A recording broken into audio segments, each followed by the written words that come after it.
Donc, il faut voir dans cette vidéo ce que doit réaliser ce circuit de 3 bascules JK montées en série.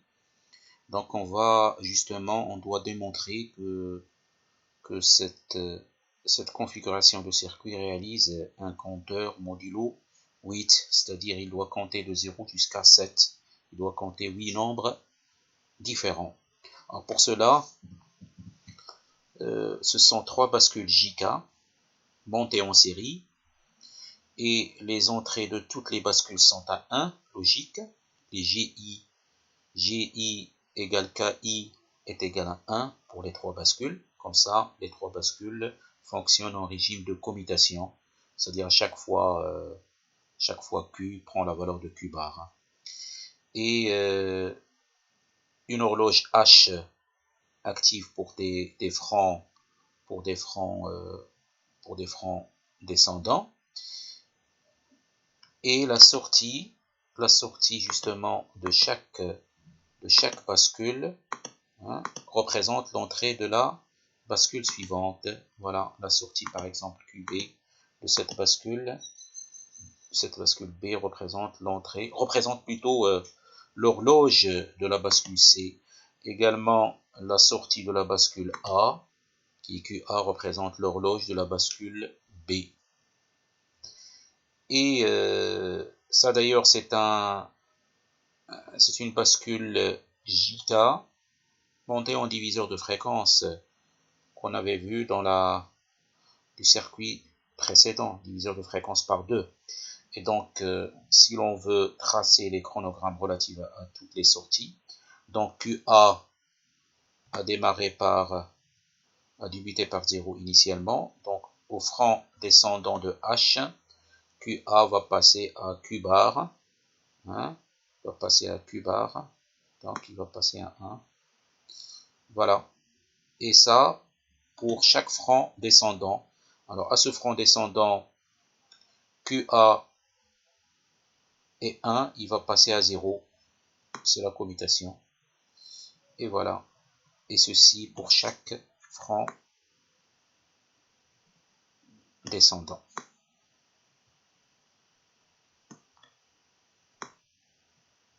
Pour chaque franc descendant. C'est la fonction diviseur par 2 qu'on avait étudié lors de la vidéo précédente. Et donc, là, le QA représente l'horloge pour la bascule B. Donc, je vais avoir, là c'est un franc montant, c'est un franc montant, et les francs descendants, c'est ici. Ça, c'est un franc descendant. Non, franc montant, et là, c'est le descendant, c'est ici. Pas ici. Ça, c'est pas un franc descendant. Et voilà, franc montant, et puis descendant. Montant, descendant, franc montant, et puis descendant. Franc montant, et puis descendant. Voilà. Et donc ça va être active l'autre bascule. Donc on doit raisonner sur ces francs descendants maintenant. On doit raisonner sur ces francs descendants. Je vais pas laisser beaucoup d'espace. Raisonner sur ces francs descendants. Manipule un petit peu.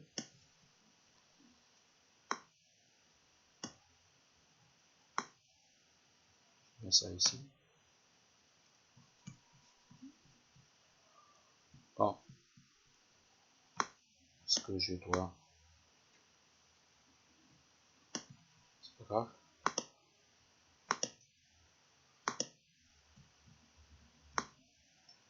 J'aurais besoin de ça tout à l'heure.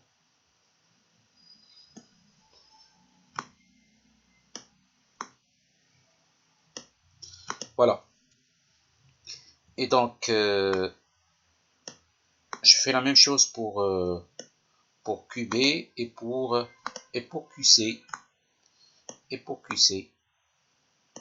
Alors, pour QB, je dois faire la même chose, mais à ces francs descendants. Je prends une autre couleur. Donc QB va être égal à 0. QB est égal à 0. QB est égal à 0 jusqu'au franc descendant de QB, de la bascule B qui est QA. Donc là, il était 0, il va passer à 1. C'est la définition de la bascule JK montée en commutation lorsque J égale à K égale à 1. Donc il reste 1.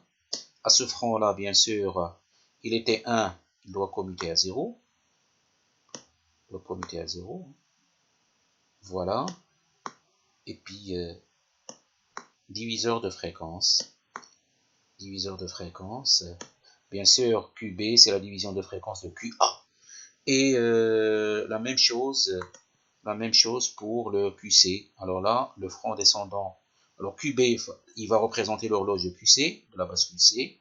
Et les francs descendants de QC, les francs descendants de QB, c'est ça. Voilà, ça c'est un franc montant et celui-là c'est un franc descendant. Et donc QC est égal à 0, 0, 0, 0, 0, 0, 0, 0 jusqu'ici. Jusqu'ici. Hein. Je mets quand même des... Là où c'est actif, c'est là. Ici. On doit raisonner sur ces francs-là. Et voilà. Voilà, ça reste 0 jusqu'ici. Et puis ça passe à 1. Alors une fois on arrive là, c'est 1. Maintenant à ce franc-là, il était 1, il va devenir 0. Voilà, ce sont les chronogrammes des 3 sorties QA jusqu'à QC. Et donc, on va voir maintenant les états de sortie pour chaque période d'horloge H. Pour chaque période d'horloge H, on va voir, on va définir les sorties. Alors, pendant cette période, on a ici 0. Non, on a plutôt, on a non pas 0, mais 1. Ici c'est 1. Par contre ici c'est 0. Et là c'est 0. Et je vais quand même séparer les cycles horloge. Un cycle horloge ici. Un autre cycle horloge. Non, un autre cycle horloge ici. Un cycle horloge. Oui, c'est un cycle horloge. Et un autre cycle horloge, il était là.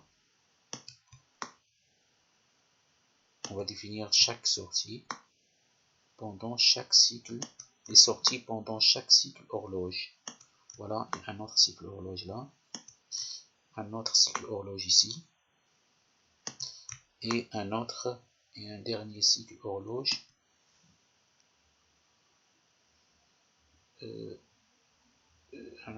Attends. Ah là c'est un peu décalé, mais c'est pas grave. Hein. Normalement, on doit aller jusqu'ici. Hein.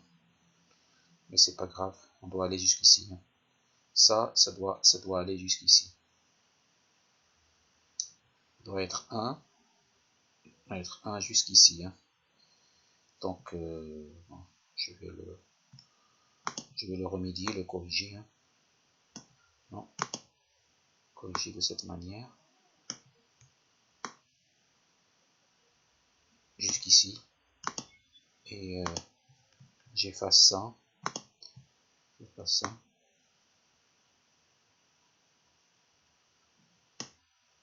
Voilà. Petite erreur ici, mais c'est pas grave. Voilà. Ça passe jusqu'ici. Hein. Là, c'est le bleu. Voilà. Et il n'y a pas ça. Donc,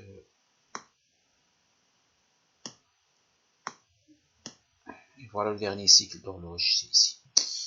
Donc, je reviens au cycle, aux sorties QA, QB, QC. Donc, 1, 0, 0. et là, on a 0, 1, 1, et puis 0. Et là, c'est 1, 1, et puis 0. Et là, c'est 0, 0, et 1. Et ainsi de suite. 1, 0, et 1. 0, 1, 1. Ici, c'est 1, 1, 1. Et je reviens à 0. Après ce 1, 1, 1, c'est 0, 0, 0. Donc, la première valeur QA, QC, QB, QC que je peux reporter sur ce tableau, c'est bien ça. Regardez, c'est bien ça. Première valeur, c'est bien ça. QA égale à 0, QB égale à 0, QC égale à 0. 0, 0, 0. La deuxième valeur que m'a donné ce circuit, c'est QA égale à 1, QB égale à 0 et QC égale à 0. Hein. C'est bien ça. C'est bien ça. La troisième valeur, c'est 0, 1, 0, que je peux reporter ici. Là. Quatrième valeur, c'est 1, 1 et 0. C'est bien ça. Et ainsi de suite. Je remplis ça dans mon tableau. Je remplis ça dans mon tableau.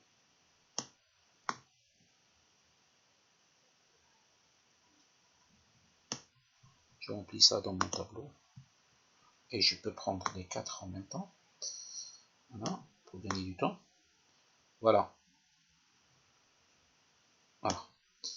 Et après cette combinaison 1, 1, 1, j'ai 0, 0, 0. C'est-à-dire après ça, normalement, après ça, la valeur qui va suivre ça, c'est cette valeur.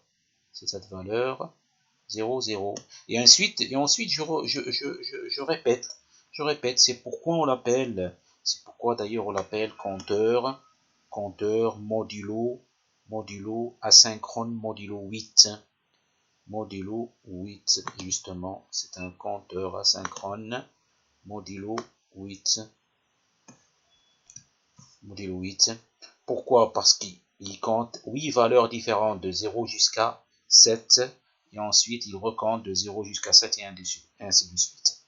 Donc, en résumé, hein, avec trois bascules JK montées de cette manière en commutation, hein, et asynchrone dont la sortie de l'une représente l'horloge de la seconde, ça forme un compteur modulo. Ici, on a utilisé 3 bascules, donc c'est modulo 2 à la puissance 3 qui est 8. Et donc, par exemple, avec 4 bascules asynchrones montées de cette manière, on va obtenir un compteur modulo 16, c'est-à-dire qui compte de 0 jusqu'à 15.